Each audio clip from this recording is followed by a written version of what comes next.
ഹോസ്പിറ്റലിൻ്റെ ഈ ചാപ്പലിലെ വിശുദ്ധ കുർബാനയ്ക്ക് മുൻപിൽ ജോമി എന്ന ഒരു ചെറുപ്പക്കാരൻ തകർന്ന ഹൃദയവുമായി പ്രാർത്ഥിക്കുന്നുണ്ട്. തൻ്റെ ഭാര്യയ്ക്കും ഉദരത്തിലിരിക്കുന്ന തൻ്റെ കുഞ്ഞിനും വേണ്ടി. 23 ആഴ്ചയുടെ വളർച്ചയും വെറും 440 ഗ്രാം തൂക്കവുമായി ഈ ഭൂമിയിലേക്ക് തൻ്റെ കുഞ്ഞ് പിറന്നു വീഴുന്ന സമയമാണ്.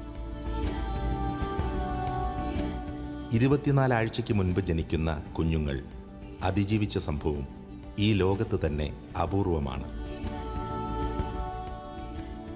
ജോമി അലു ദമ്പതികൾക്ക് 3 വർഷത്തെ കാത്തിരിപ്പിന് ശേഷം ലഭിച്ചതാണിവളെ.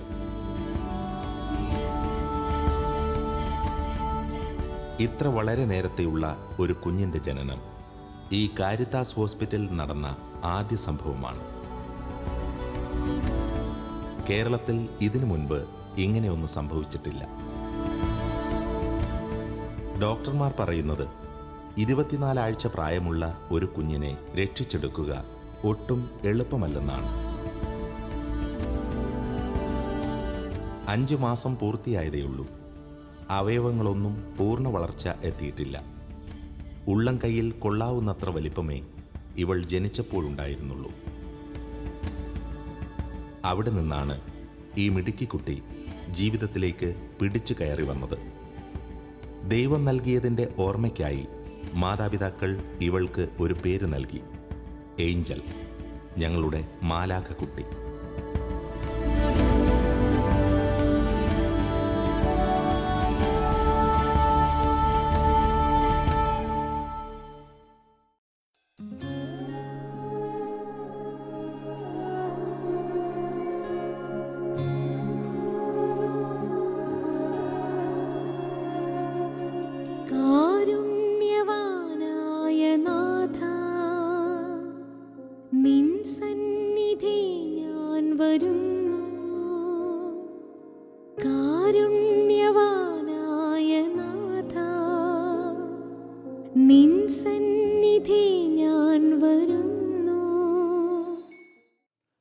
ഈശംശേഷമായിരിക്കട്ടെ.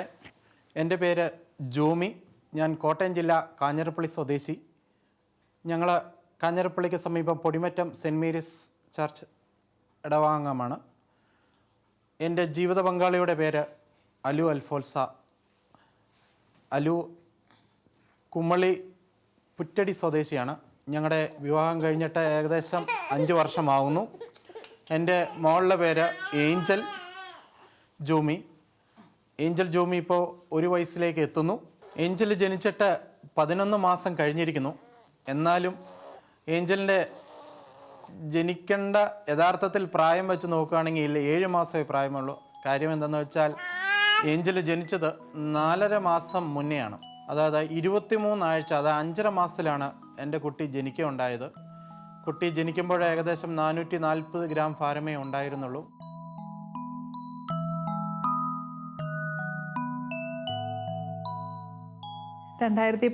ജൂണിലാണ് ഞങ്ങളുടെ വിവാഹം കഴിഞ്ഞത്. അതിൽ ശേഷം ഞങ്ങൾ കുറച്ച് നല്ല ഒരു ഫ്രണ്ട്ലി രീതിയിലും അങ്ങനെ മുന്നോട്ട് ജീവിതം ആസ്വദിച്ച് കുറേ മുന്നോട്ട് പോയി. അങ്ങനെ ഇരിക്കുമ്പോഴാണ് ഞങ്ങൾക്ക് കുട്ടികൾ ഉണ്ടാകുന്നില്ല എന്നൊരു കുറേ നാൾ കാത്തിരിപ്പിന് ശേഷം ഞങ്ങൾക്ക് കുട്ടികളൊന്നും ആയില്ല. അപ്പം ഞങ്ങൾ ബേസിക്കായിട്ട് ആദ്യം എല്ലാവരും ചെയ്യുന്ന പോലെ ഞങ്ങൾ ഡോക്ടറെ പോയി കണ്ടു. മേരി ക്യൂൻസ്, ഇവിടെ അടുത്ത് 26 മേരി ക്യൂൻസിലാണ് അവിടെ ഒരു ഡോക്ടറെ പോയി കണ്ടു.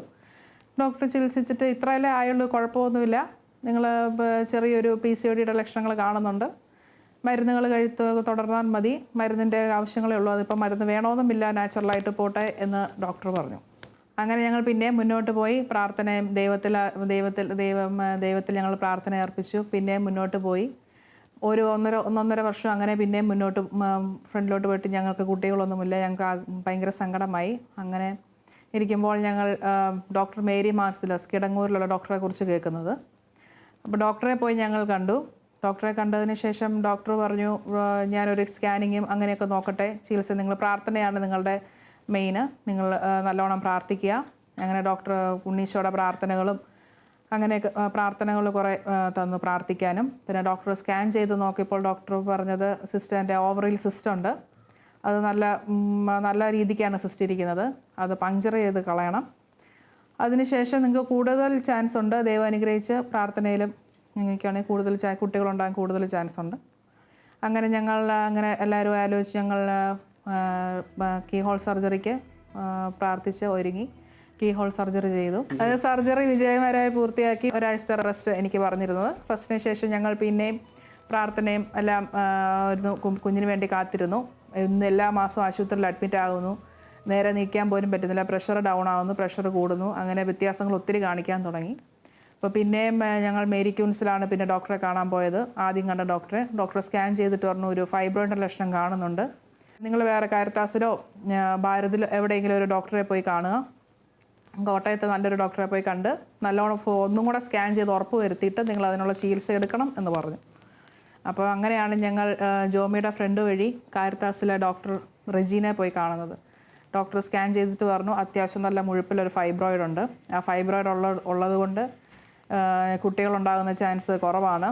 ഉണ്ടായാൽ തന്നെ കുട്ടികളത് ലാസ്റ്റ് ചെയ്യണമെന്നില്ല എന്നും കൂടെ പറഞ്ഞു. നിങ്ങൾ അറിയുക പോലുമില്ല, അത് നാച്ചുറൽ പ്രോസസ്സിൽ അതങ്ങ് പോകുമെന്ന് പറഞ്ഞു.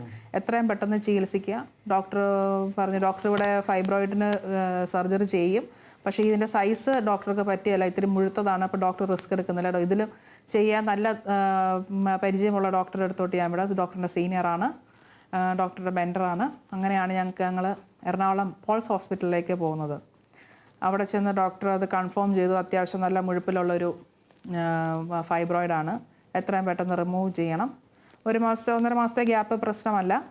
അപ്പോൾ ഞങ്ങൾക്ക് ഒരു ഡോക്ടർക്ക് ഒത്തൊരു ഡേറ്റും തന്ന് ഞങ്ങളെ വിട്ടു. ഞങ്ങൾ 1 മാസത്തിന് ശേഷം ചെന്ന് ഫൈബ്രോയിഡ് റിമൂവ് ചെയ്തു. അത് കഴിഞ്ഞ് 1 മാസത്തെ റെസ്റ്റും എല്ലാം കഴിഞ്ഞതിന് ശേഷം ഞങ്ങൾ പിന്നെയും കാരിത്താസിൽ ഡോക്ടർ റെജീനെ പോയി കണ്ടു. അവിടെ ഞങ്ങൾ ചികിത്സ ആരംഭിച്ചു കുഞ്ഞിന് വേണ്ടിയുള്ളത്.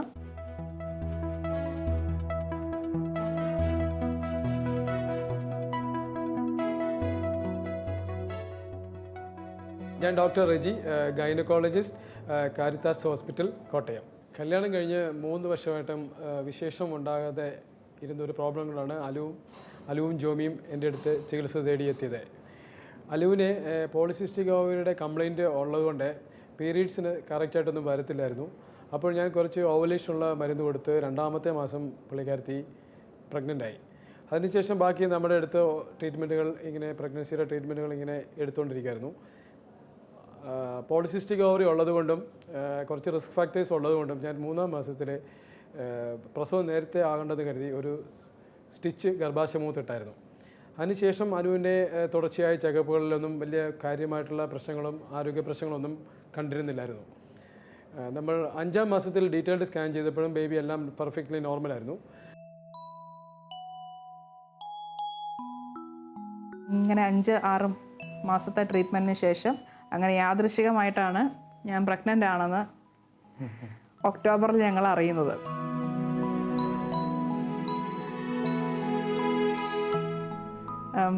അന്ന് ഞാൻ 1 മാസം പൂർത്തിയാക്കിയിരുന്നു പ്രഗ്നൻസിയിൽ. അന്ന് ഡോക്ടർ എനിക്ക് ഫുൾ ബെഡ് റെസ്റ്റും പറഞ്ഞ് എന്നെ മരുന്നുകളും എല്ലാം തന്ന് വീട്ടിൽ വിട്ടു. കംപ്ലീറ്റ് ബെഡ് റെസ്റ്റ് എന്നുവെച്ചാൽ അങ്ങോട്ട് അനങ്ങരുത്. എൻ്റെ അനിയത്തിയുടെ വിവാഹം ഓർപ്പിച്ച സമയമായിരുന്നു. എൻഗേജ്മെൻറ്റിന് 1 മാസത്തെ ഗ്യാപ്പേ ഉള്ളൂ. കല്യാണം അത് കഴിഞ്ഞ് വരുന്നു. അപ്പം ഒന്നും പോകേണ്ട ആവശ്യമില്ല, നമുക്ക് ബെഡിൽ തന്നെ കിടന്നുകൊണ്ടാൽ മതി, ഒരു പരിപാടിക്കും പോകണ്ടെന്ന് പറഞ്ഞ് എന്നെ വിട്ടു.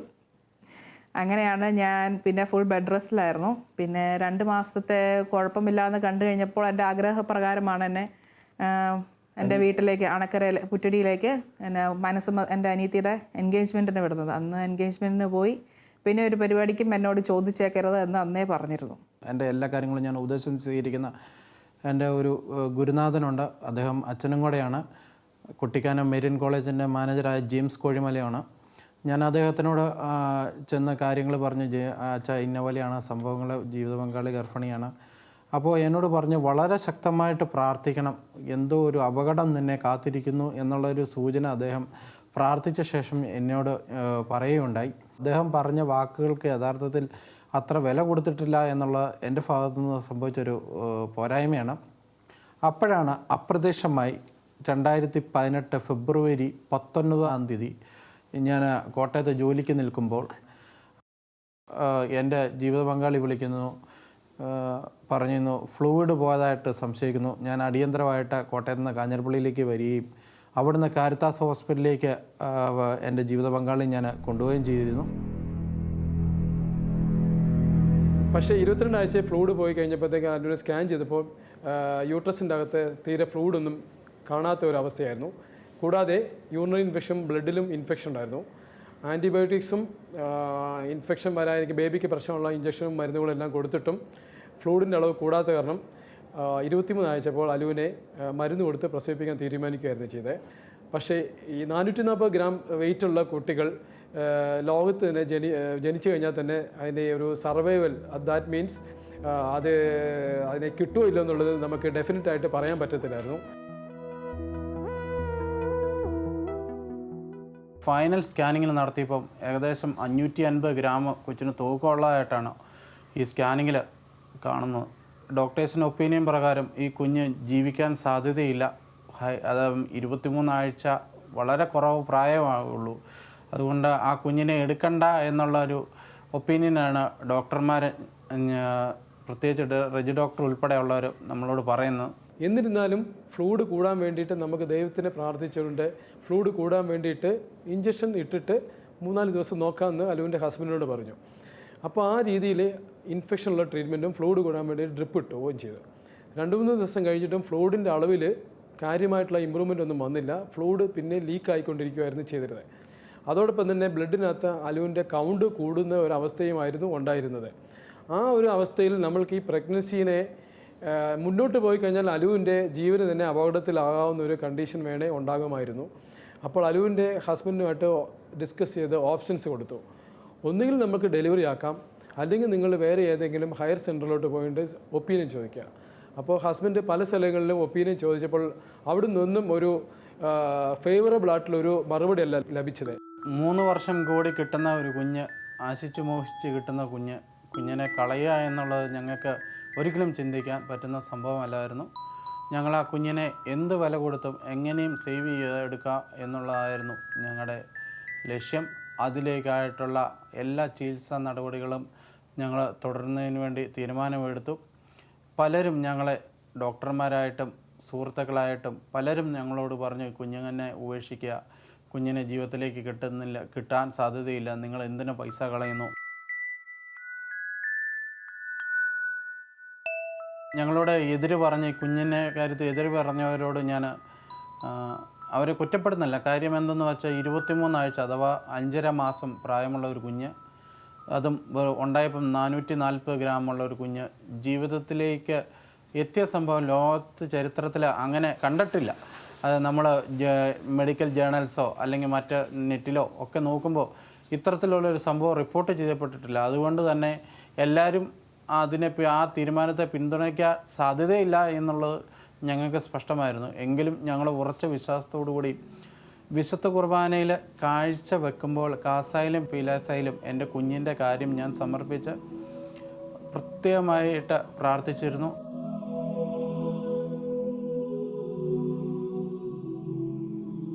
അപ്രകാരം തന്നെ ഈ സ്കാനിങ് റിപ്പോർട്ടിൻ്റെ അടിസ്ഥാനത്തിൽ എമർജൻസി ആയിട്ട് എത്രയും വേഗത്തിൽ തന്നെ കാരിത്താസ് ഹോസ്പിറ്റലിലെ ലേബർ റൂമിൽ ഹൈ റിസ്ക് റൂമിലേക്ക് മാറ്റുന്നു. പ്രസവത്തിനായിട്ടുള്ള വേണ്ടിയ കാര്യങ്ങൾ നീക്കുന്നു. നോർമൽ പ്രസവം തന്നെ കിട്ടണം, അല്ലാതെ സർജറിയോ മറ്റും ചെയ്യാൻ സാധിക്കുകയല്ല. കാര്യം എന്തെന്ന് വെച്ചാൽ രക്തത്തിൽ അണുബാധ വളരെ അതിഭയാനകമായി കൂടി നിൽക്കുന്ന കാരണം ഓപ്പറേഷൻ സാധ്യമല്ല എന്നും ഡോക്ടർ. അതുകൊണ്ട് ഞങ്ങൾ സാധാരണ ഒരു നോർമൽ ഡെലിവറി കിട്ടണമെന്ന് പ്രാർത്ഥിക്കുന്നു. തീരുമാനം എടുത്തു കുഞ്ഞിനെ സ്വീകരിക്കുക എന്നുള്ള. ബാക്കി കാര്യങ്ങൾ ഹൈ റിസ്ക് റൂമിലേക്ക് ഞാൻ അലുവിനെ പറഞ്ഞു കൊടുക്കുന്നു. ബാക്കി കാര്യങ്ങൾ അലു പറയും. അലു പറ. ഹൈ റിസ്ക് റൂമിലേക്ക് കേൾക്കുമ്പോൾ എനിക്ക് എന്താണ് അനുഭവം എന്ന് ചോദിച്ചാൽ എനിക്ക് പറയാൻ തന്നെ കിട്ടുന്നില്ല. പേടിയാണോ, എന്ത് സംഭവിച്ചു, ഒരുമാതിരി മരവിച്ച അവസ്ഥയായിരുന്നു. കരയുന്നുണ്ടോ, ഞാൻ എന്താണ് അവിടെ ചെയ്യുന്നത് ചിന്തിക്കുന്നതെന്നൊന്നും എനിക്ക് പോലും പറയാൻ സാധിക്കില്ല. അതുപോലെ ഒരു അവസ്ഥയിലാണ് ഞാൻ നിന്നത്. ഡോക്ടർ എൻ്റെ അടുത്ത് പറഞ്ഞു പ്രഗ്നൻസി ടെർമിനേറ്റ് ചെയ്യണം. അങ്ങനെ ഒരു വാക്ക് കേട്ടപ്പോഴേ ഞാൻ മൊത്തത്തിലൊന്ന് മരവിച്ച അവസ്ഥയിലായിരുന്നു. പിന്നെ ഹൈ റിസ്ക് റൂമിലോട്ട് എന്നെ കയറ്റി വിടുമ്പോൾ എന്നുള്ള അറിയത്തില്ല. ആ സമയത്ത് എനിക്ക് ധൈര്യം തന്നത് ജപമാല മാത്രമാണ്. അന്ന് എൻ്റെ കൂടെ ഒപ്പം ഉണ്ടായിരുന്ന എൻ്റെ ജപമാല അതിന്നും ഇന്നും എൻ്റെ കൂടെ തന്നെ എന്നും എൻ്റെ കൂടെ അതുണ്ടായിരിക്കും. ആ ജപമാലയുടെ ധൈര്യത്തിലാണ് ഞാൻ പിന്നെ ധൈര്യം സംഭരിച്ചതും എൻ്റെ ഡെലിവറിയിലേക്കുള്ള എൻ്റെ തീരുമാനം ശരിയാണെന്ന് എനിക്ക് ബോധ്യത്തിലേക്ക് എത്തുന്നതും ആ ഒരു മരവിച്ച അവസ്ഥയിൽ നിന്ന് പുറത്തെടുക്കാൻ സാധിച്ചത് ആ ഒരു ജപമാലയിലൂടെ തന്നെയാണ്. അന്ന് പുറത്തുള്ള ആരെയും സംസാരിക്കാൻ പറ്റില്ല, സംസാരിക്കാനുള്ള മാനസികാവസ്ഥ പോലുമില്ല, ആരെയും കാണാനില്ല, മാനസികാവസ്ഥയിലൊന്നുമല്ലായിരുന്നു. അന്ന് എനിക്ക് ധൈര്യം തന്നത്, അന്ന് നേഴ്സുമാർ വന്ന് നോക്കും, ഡോക്ടർ വന്ന് പെട്ടെന്ന് ചെക്ക് ചെയ്യും, അതിൽ കൂടുതലൊന്നും പുറത്തുനിന്ന് ഒരാരെയും കാണുന്നില്ല. അന്ന് എന്നെ ധൈര്യത്തോടെ പിടിച്ചു നിർത്തിയത് ജപമാലയാണ്. അങ്ങനെ ആ ഒരു ധൈര്യത്തിൻ്റെ മുന്നിലാണ് ഞാൻ ഡെലിവറിക്ക് തയ്യാറായതും. അന്ന് രാത്രി പെയിൻ തുടങ്ങിയപ്പോഴും പെയിനാന്ന് പോലും എനിക്ക് അത്ര 5.5 മാസത്തിൽ നമ്മുടെ പെയിന് എങ്ങനെ ഇരിക്കുമെന്ന് പോലും പറയാൻ, ആദ്യത്തെ പ്രസവമാണ്, എങ്ങനെ ഇരിക്കുമെന്ന് പോലും പറയാൻ പറ്റാത്ത അവസ്ഥയിലായിരുന്നു. അന്ന് എനിക്ക് നടുവേദന തുടങ്ങിയതും പെട്ടെന്നൊരു ഡെലിവറിയാന്ന് പോലും സിസ്റ്റർമാർ എന്തെങ്കിലും വ്യത്യാസം കാണുവാണെങ്കിൽ ഉടനെ വിളിക്കണം എന്നുള്ളൊരവസ്ഥയിൽ. കാരണം ആർക്കും ഒന്നും പറയാൻ പറ്റത്തില്ലാത്ത ഒരവസ്ഥ. ഒരു 12 മണിക്ക് ശേഷം ചെറുതായിട്ട് പെയിൻ എന്തെന്നറിയത് ഒരു ചെറിയ പെയിൻ പോലെ തോന്നി. നഴ്സുമാരെ ഉടനെ വിളിച്ചു. അവർ ആദ്യം വന്ന് നോക്കി, പെയിനാന്ന് തോന്നില്ല എന്ന് പറഞ്ഞു. പിന്നെ 2 മിനിറ്റിന് ശേഷം എനിക്ക് പിന്നെ എന്തോ ബുദ്ധിമുട്ട് തോന്നി. അപ്പോൾ ഉടനെ ഡോക്ടറെ വിളിച്ചു. അപ്പോൾ ഡോക്ടർ ഓടി വന്നിട്ട് പറഞ്ഞു ഡെലിവറി ആകുകയാണ്, പെട്ടെന്ന് ഡെലിവറി ആണ്. പിന്നെ എനിക്ക് എന്താ സംഭവിച്ചതെന്നൊന്നും വാക്കുകളില്ല. പെട്ടെന്ന് ഡോക്ടർമാർ നഴ്സുമാർ ഓടി വരുന്നു, പെട്ടെന്ന് ഡെലിവറി ആവുന്നു. അവരുടെ ആ കുഞ്ഞിനെ എടുക്കുന്ന ട്രേക്കകത്ത് പെട്ടെന്ന് പൊതിഞ്ഞ് കുഞ്ഞേതാ കരഞ്ഞോ എന്തോന്നും എനിക്കൊരു അറിയത്തില്ലാത്ത അവസ്ഥ. പെട്ടെന്ന് അവർ കുഞ്ഞിൻ്റെ ഉടനെ 12:10 കുഞ്ഞ് ഡെലിവറിയായി.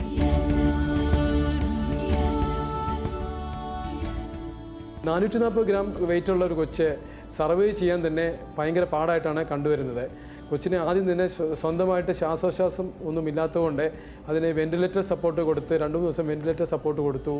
അതിനുശേഷം പിന്നെ ഉണ്ടായ കഥകളെല്ലാം നമുക്ക് പറയാനായിട്ട് നമുക്ക് വിശ്വസിക്കാൻ പ്രയാസമുള്ള കാര്യങ്ങളാണ്. അത് ഓരോ ദിവസവും ചെല്ലുന്നതും ഒരു ചലഞ്ചിങ് ആയ പോലെ ഞങ്ങളുടെ നിയോറ്റോളജി ഡിപ്പാർട്ട്മെൻറ്റും എല്ലാം വളരെ കെയർ കൊടുത്ത് ബേബീനെ 100 ദിവസത്തെ വെന്റിലേറ്റർ പരിചരണത്തിലൂടെ രക്ഷിച്ചെടുക്കുകയായിരുന്നു ചെയ്തിരുന്നത്.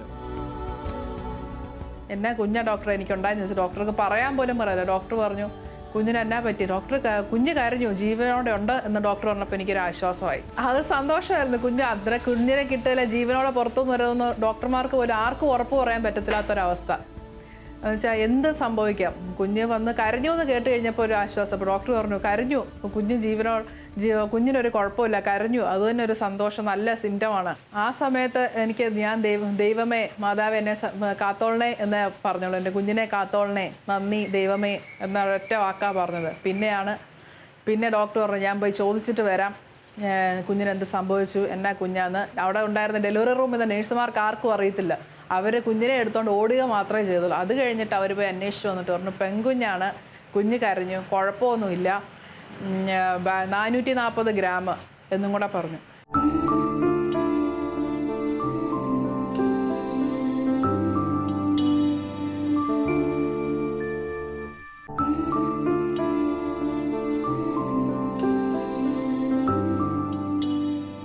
അലുവിൻ്റെ കാര്യത്തിൽ വേറൊരു അത്ഭുതവും സംഭവിച്ചു. ഈ അത്ഭുതം വെച്ചാൽ ഒരു 12 മണിയോടെയാണ് ഡെലിവറി ആയത്. ഡെലിവറി കഴിഞ്ഞ് സാധാരണ രീതിയിൽ ഒരു അരമണിക്കൂറിനുള്ളിൽ പ്ലാസിൻ്റെ പോകേണ്ടതാണ്. പക്ഷേ ഈ മറുപിള്ള എന്ന സാധനം അലുവിൻ്റെ ഡെലിവറി കഴിഞ്ഞിട്ടും മറുപിള്ള ശരിക്കും അങ്ങോട്ട് പോയിട്ടില്ല.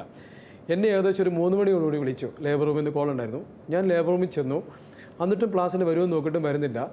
പിന്നെ നമ്മൾ ഒരു 6 മണി വരെ വെയിറ്റ് ചെയ്ത് കഴിഞ്ഞപ്പോഴത്തേക്ക് ഞാൻ പരിശോധിച്ച് നോക്കിയപ്പോൾ പ്ലാസിൻ്റെ യൂട്രസുമായിട്ട് ഭയങ്കരമായിട്ട് ഒട്ടിപ്പിടിച്ചിടക്കായിരുന്നു.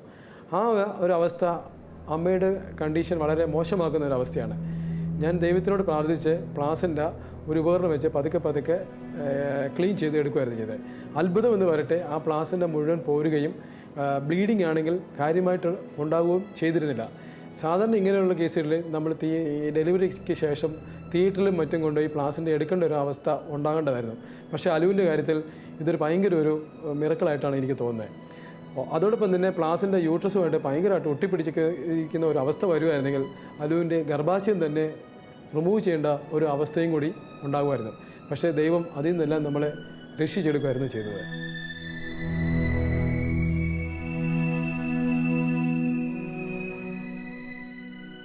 റൂമിലേക്ക് മാറ്റുന്നതിന് മുമ്പ് എൻ്റെ ആഗ്രഹപ്രകാരം ഞാൻ പോയി കുഞ്ഞിനെ കാണുന്നത്. എന്നെ പ്രത്യേകം ഡ്രസ്സൊക്കെ ഇടിയിച്ച് കുഞ്ഞിനെ പോയി കണ്ടപ്പോൾ എനിക്ക് സന്തോഷം കൊണ്ട് എൻ്റെ കണ്ണിൽ നിന്ന് ഇങ്ങനെ എന്നാ ചെയ്യണമെന്ന് എനിക്കറിയത്തില്ലായിരുന്നു. മാതാവേ എന്ന് വിളിച്ച് ഞാനിങ്ങനെ നിൽക്കുകയായിരുന്നു. കാണാൻ പോലും ഒരു ചില്ലുകൂട്ടിലാണ് ആദ്യം കാണുന്നത് ഞാൻ എൻ്റെ കുഞ്ഞിനെ. അന്നത്തെ ആ അനുഭവം എന്താണെന്ന് വെച്ചാൽ എൻ്റെ കുഞ്ഞ് ഇങ്ങനെ കിടക്കുന്ന കാണുമ്പോൾ ഒരു മനസ്സിനൊരു ജീവനോടെ ഉണ്ടെന്നുള്ള ധൈര്യം എൻ്റെ കുഞ്ഞ് പുറത്തു നിന്നു. ഇനി എന്ത് ദൈവമേ എല്ലാം നിന്നിലേക്ക് വിട്ടിരിക്കുന്നു എന്നുള്ള പ്രാർത്ഥനയോടുകൂടി ഞാൻ അവിടുന്ന് കുഞ്ഞിനെയും കണ്ടിറങ്ങി പുറത്തോട്ട് പോയിരുന്നത്. അതിനുശേഷം അത്ഭുതം എന്നോണം എൻ്റെ യൂറിനിലെ ഇൻഫെക്ഷൻ താന്നു, ബ്ലഡിലെ ഇൻഫെക്ഷനും പെട്ടെന്ന് താന്നു. 2 ദിവസം കൊണ്ട് അത് നോർമലായി. കുഞ്ഞിന് വലിയ കുഴപ്പമൊന്നും, വെൻറ്റിലേറ്ററിലൊന്നും അധികം വെക്കാതെ തന്നെ കുഞ്ഞിന് കുഴപ്പമില്ലാതെ നോർമലായിട്ട് ശ്വാസം എടുക്കുന്നു. അതൊരു ധൈര്യം തന്നു. ഡോക്ടർ ഭയങ്കര റിസ്ക്കാന്ന് പറഞ്ഞെങ്കിലും ഡോക്ടറുടെ രീതിയിൽ പറഞ്ഞാൽ അവർക്ക് 50% ചാൻസ് പോലും ഇങ്ങനത്തെയുള്ള കേസുകളിൽ പറയാൻ പറ്റുകയില്ല. എങ്ങോട്ട് വേണമെങ്കിലും നമുക്ക് അങ്ങോട്ടും ഇങ്ങോട്ടും ഏത് സമയം വേണമെങ്കിലും പോകാം. എന്നിട്ടും ഞങ്ങൾക്ക് ആ ധൈര്യം തന്നത് ധൈര്യം തന്നത് ഞങ്ങളുടെ ദൈവമാണ്. കുഞ്ഞ് കരഞ്ഞ് അതിൻ്റെ ശ്വാസം എടുക്കുന്നുള്ളതുകൊണ്ട് വെൻറ്റിലേറ്ററിലേക്ക് പോകേണ്ട വന്നില്ല. അതിൻ്റെ നെക്സ്റ്റ് താഴത്തെ സ്റ്റേജായ CPAP-ലേക്ക് ആ ഒരു ആദ്യത്തെ സപ്പോർട്ട് 32 മണിക്കൂർ CPAP കിടന്നിട്ട് നോർമൽ ഓക്സിജൻ വെച്ചാൽ അവരുടെ ഓക്സിജൻ സപ്പോർട്ട് കൂടി ഫുഡ് ആ ഒരു സിറ്റുവേഷനിലേക്ക് കുഞ്ഞ് വന്നു. അത് തന്നെ ഒരു അത്ഭുതമായിട്ടാണ് ഡോക്ടർ പറഞ്ഞത്. ഇത്രയും പോലും ആരും ഇങ്ങനെ വന്നിട്ടില്ല എന്നുള്ളൊരു സിറ്റുവേഷനിലാണ് ഡോക്ടർ പറഞ്ഞത്. അങ്ങനെ അത് ഞങ്ങൾക്കൊരു ധൈര്യമായിരുന്നു. ദൈവം ഞങ്ങൾക്ക് ഞങ്ങളുടെ കുഞ്ഞിനെ തിരിച്ചു തരും. എന്നൊക്കെ സംഭവിച്ചാൽ ആരൊക്കെ എന്നൊക്കെ പറഞ്ഞാലും കുഞ്ഞ് ഞങ്ങളുടെ കയ്യിൽ എത്ര നാളെടുത്താലും ദൈവം ഞങ്ങൾക്ക് തരും എന്നുള്ള വിശ്വാസത്തിലും കുർബാനയിലും ജപമാലയിലും അർപ്പിച്ച് ഞങ്ങൾ പ്രാർത്ഥനയോടെ അവളെ കാത്തിരുന്നു.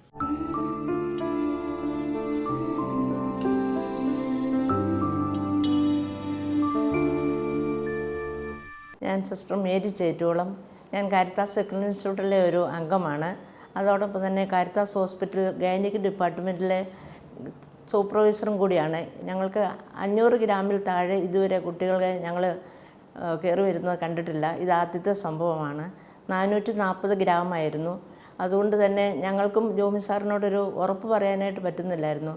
പിന്നെ പ്രത്യേകമായിട്ട് ഞങ്ങൾ പറഞ്ഞു ദൈവത്തിൽ ആശ്രയിക്കുക. ദൈവത്തോട് പ്രാർത്ഥിച്ചാൽ ഒന്നും സാധിക്കാത്തതില്ല. ദൈവത്തിന് അസാധ്യമായ ഒരു കാര്യവുമില്ല. കൂടുതലായും വിശുദ്ധ കുർബാനയിൽ പങ്കുകൊള്ളുക.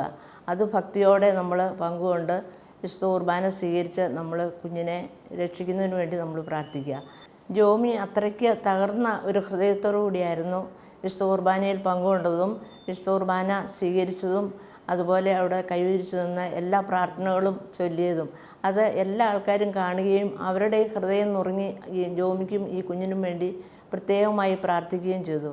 അതേ തുടർന്ന് കുഞ്ഞിൻ്റെ നില വളരെ നന്നായി ഇമ്പ്രൂവ് ചെയ്യുകയും ഡോക്ടേഴ്സ് ഓരോ ദിവസവും സംസാരിക്കുമ്പോൾ നമുക്ക് ചെറിയ പ്രതീക്ഷകൾ ഇങ്ങനെ പറഞ്ഞുകൊണ്ടിരിക്കുകയും ചെയ്തു. ഞങ്ങൾ അവധിയാണെങ്കിലും അന്നത്തെ ദിവസം കുഞ്ഞിന് വെയിറ്റ് കൂടിയോ കുഞ്ഞിൻ്റെ നില എന്താണെന്ന് ഞങ്ങൾ ചോദിച്ചറിയുമായിരുന്നു.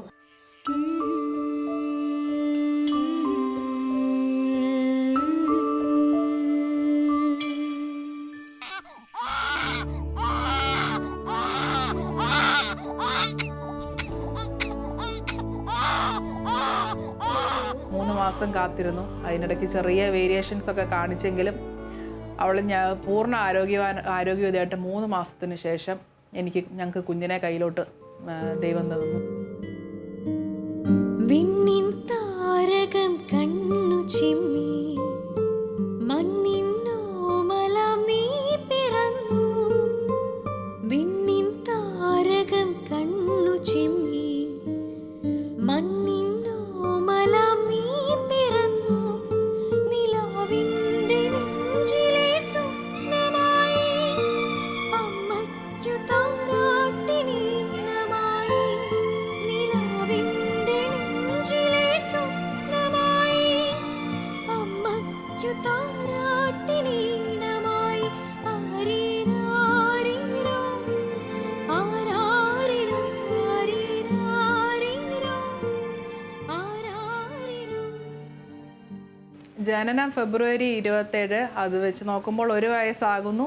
പക്ഷേ നമ്മുടെ സാധാരണ ഗ്രോത്ത് ചാർട്ട് എന്നുള്ള ഒരു ഇതിൽ പറയുമ്പോൾ 8 മാസമാണ് ഇപ്പോൾ കുഞ്ഞുള്ളത്. അതിൻ്റേതായ വളർച്ച അവൾ കാണിക്കുന്നു. അതുതന്നെ ഞങ്ങൾക്ക് ദൈവം തന്ന അനുഗ്രഹം. ഞങ്ങൾ പ്രാർത്ഥനയോടുകൂടി ഇരിക്കുന്നു. ഇപ്പോൾ അവൾ പിടിച്ചു നിൽക്കാൻ തുടങ്ങിയിരിക്കുന്നു. അത് ഒരു നല്ലൊരു മൈൽ സ്റ്റോൺ ആണ്, ഒരു അത്ഭുതമാണെന്നാണ് ഡോക്ടർമാർ പോലും പറയുന്നത്. വിശുദ്ധ കുർബാനയ്ക്ക് മുന്നിൽ ജോമി കരഞ്ഞു പ്രാർത്ഥിച്ച് സ്വന്തമാക്കിയതാണ് ഈ മാലാഖക്കുട്ടിയെ. ഊണും ഉറക്കവും ഉപേക്ഷിച്ചായിരുന്നു ജോമി കുഞ്ഞിൻ്റെ വളർച്ചയിൽ അലുവിന് സഹായമായി കൂടെ നിന്നത്. ഇന്ന് ജോമി തൻ്റെ കുടുംബം തരണം ചെയ്ത പ്രതിസന്ധി ഘട്ടങ്ങളെ ഓർത്ത് നന്ദിയോടെ ദിവ്യകാരുണ്യത്തെ സ്മരിക്കുന്നു. ഇപ്പോൾ ഈ വീട് ഏഞ്ചലിൻ്റെ കുസൃതി നിറഞ്ഞ കളിയും ചിരിയും കൊണ്ട് മുഖരിതമാണ്.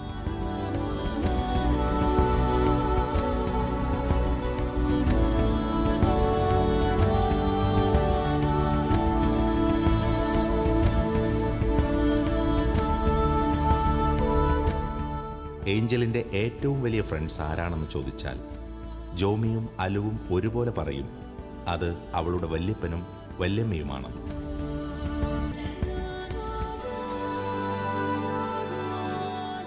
എന്തുകൊണ്ടും ഏഞ്ചലിൻ്റെ ജീവിതം അത്ഭുതങ്ങൾ നിറഞ്ഞതാണ്.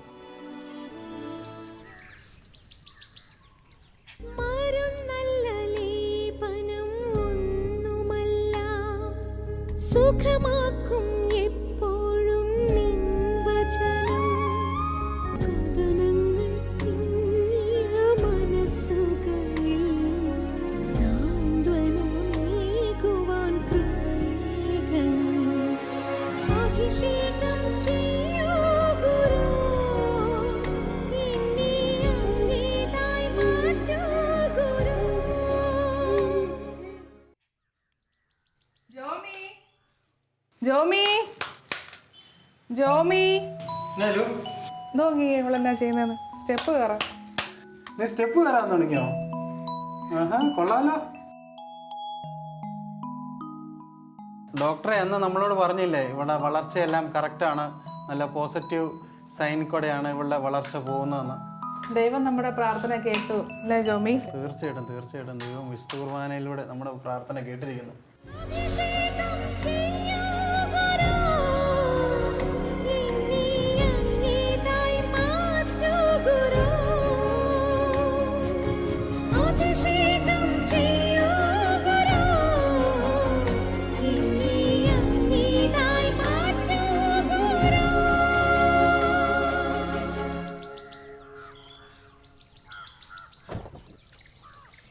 ഈ യാത്ര ഏഞ്ചലിന് വേണ്ടിയിട്ടുള്ളതാണ്. കുറച്ചുനാൾ മുമ്പ് തങ്ങൾക്ക് ലഭിച്ച സ്നേഹത്തിൻ്റെയും കടപ്പാടിൻ്റെയും ഓർമ്മ പുതുക്കാനുള്ള യാത്ര.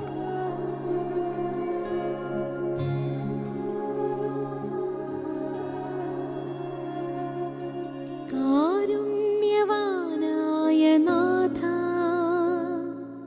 നിൻ സന്നിധി ഞാൻ വരുന്നു. കാരുണ്യവാനായ നാഥ,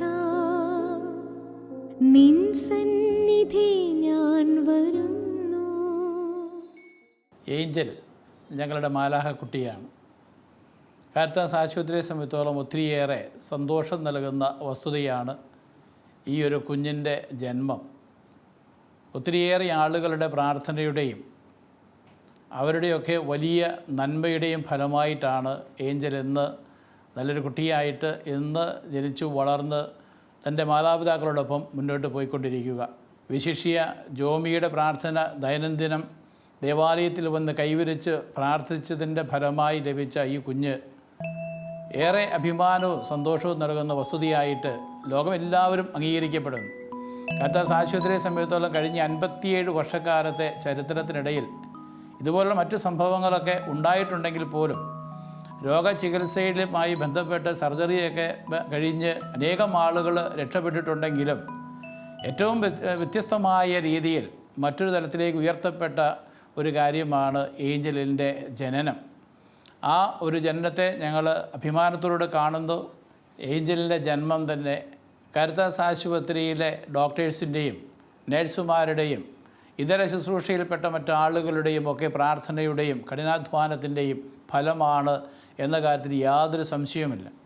ഈ മാതാപിതാക്കളെ ഞങ്ങൾ പ്രത്യേകമായിട്ട് അനുമോദിക്കുകയാണ്. അലുവിനെയും അതുപോലെ തന്നെ ജോമിയെയും. അവരുടെ ജീവിതത്തിൽ ഏറ്റവും സന്തോഷകരമായ ഒരു ദിനമായിരുന്നു ഏഞ്ചലിൻ്റെ ഈ ഒരു ജന്മം. ആ ഒരു ജന്മത്തിൽ മുന്നേറുവാൻ ഞങ്ങളൊക്കെ സഹായകമായി എന്ന് മാത്രമേ ഉള്ളൂ. ഞങ്ങളുടെ സ്ഥാപക പിതാവിൻ്റെ ചൈതന്യം അത് സ്വീകരിച്ചുകൊണ്ട് തന്നെ മുന്നോട്ട് പോകുന്ന ഈ ഒരു ആശുപത്രി ഇനിയും അനേകം ആളുകൾക്ക് ശുശ്രൂഷ നൽകുവാൻ പറ്റുന്ന തരത്തിൽ ഇത് ഉന്നതിയിലേക്ക് ഉയരട്ടെ എന്ന് മാത്രമേ ഞങ്ങൾ പ്രാർത്ഥിക്കുന്നുള്ളൂ. ഇനിയും ദീർഘനാൾ അനേകം ആളുകൾ ശുശ്രൂഷ കൊടുക്കുവാനും ഇതുപോലെയുള്ള കുഞ്ഞുങ്ങൾ, ഏഞ്ചലിനെ പോലെയുള്ള കുഞ്ഞു കുഞ്ഞു മാലാഖമാർ ധാരാളം ഈ ആശുപത്രിയിൽ ജന്മമെടുക്കുമ്പോൾ അവരെ സഹായിക്കുവാനായിട്ട് ഇരുകരങ്ങളും നീട്ടി ശുശ്രൂഷിക്കുവാൻ ഞങ്ങളെല്ലാവരും, ഞങ്ങളുടെ പ്രിയപ്പെട്ട വൈദികർ, ഞങ്ങളുടെ ശുശ്രൂഷപ്പെടുന്ന ഡോക്ടർമാർ, നേഴ്സുമാർ എല്ലാവരും പ്രതിജ്ഞാബദ്ധമാണ്. ഈ അവസരത്തിൽ ഈ ഒരു കാര്യത്തിന് എല്ലാവിധ പിന്തുണയും ഞങ്ങൾ വേണ്ടുന്ന എല്ലാവിധ കാര്യങ്ങളും ചെയ്തു കൊടുക്കുന്ന ജോമിയെയും അലുവിനെയും ഞങ്ങൾ പ്രത്യേകമായിട്ട് അനുമോദിക്കുന്നു. എല്ലാവിധ ദൈവാനുഗ്രഹങ്ങളും സമൃദ്ധമായിട്ട് നിങ്ങൾക്ക് ഇനിയും ഉണ്ടാകട്ടെ. ദൈവം നിങ്ങളെ സമൃദ്ധമായി അനുഗ്രഹിക്കട്ടെ എന്ന് പ്രത്യേകമായിട്ട് പ്രാർത്ഥിക്കുകയും ചെയ്യുന്നു. കൺഗ്രാജുലേഷൻസ്. കാരുണ്യവാനായ നാഥ, നിൻ സന്നിധി ഞാൻ വരുന്നു. കാരുണ്യവാനായ നാഥ, സന്തോഷത്തിന്റെ നടുവിലും ജോമിയും കുടുംബവും ആ പരമകാരുണ്യവാനെ സന്ദർശിക്കാൻ മറന്നിരുന്നില്ല. ശുശ്രൂഷ ചെയ്യാൻ നിന്നാ അപ്പോഴും ഒന്നും അറിയാതെ ഏഞ്ചൽ അവരുടെ ഇടയിൽ കളിക്കുന്നുണ്ടായിരുന്നു. സ്റ്റാഫുകളുടെ പ്രാർത്ഥനാ സമയമായിരുന്നു. ഏഞ്ചലിനെ പോലെയുള്ള അനേകം കുട്ടികൾക്ക് വേണ്ടി അവർ പ്രാർത്ഥിക്കുകയായിരുന്നു. കാരുണ്യവാനായ നാഥ, നിൻ സന്നിധി ഞാൻ വരുന്നു. ഏഞ്ചൽ, ഞങ്ങളുടെ മാലാഖ കുട്ടി.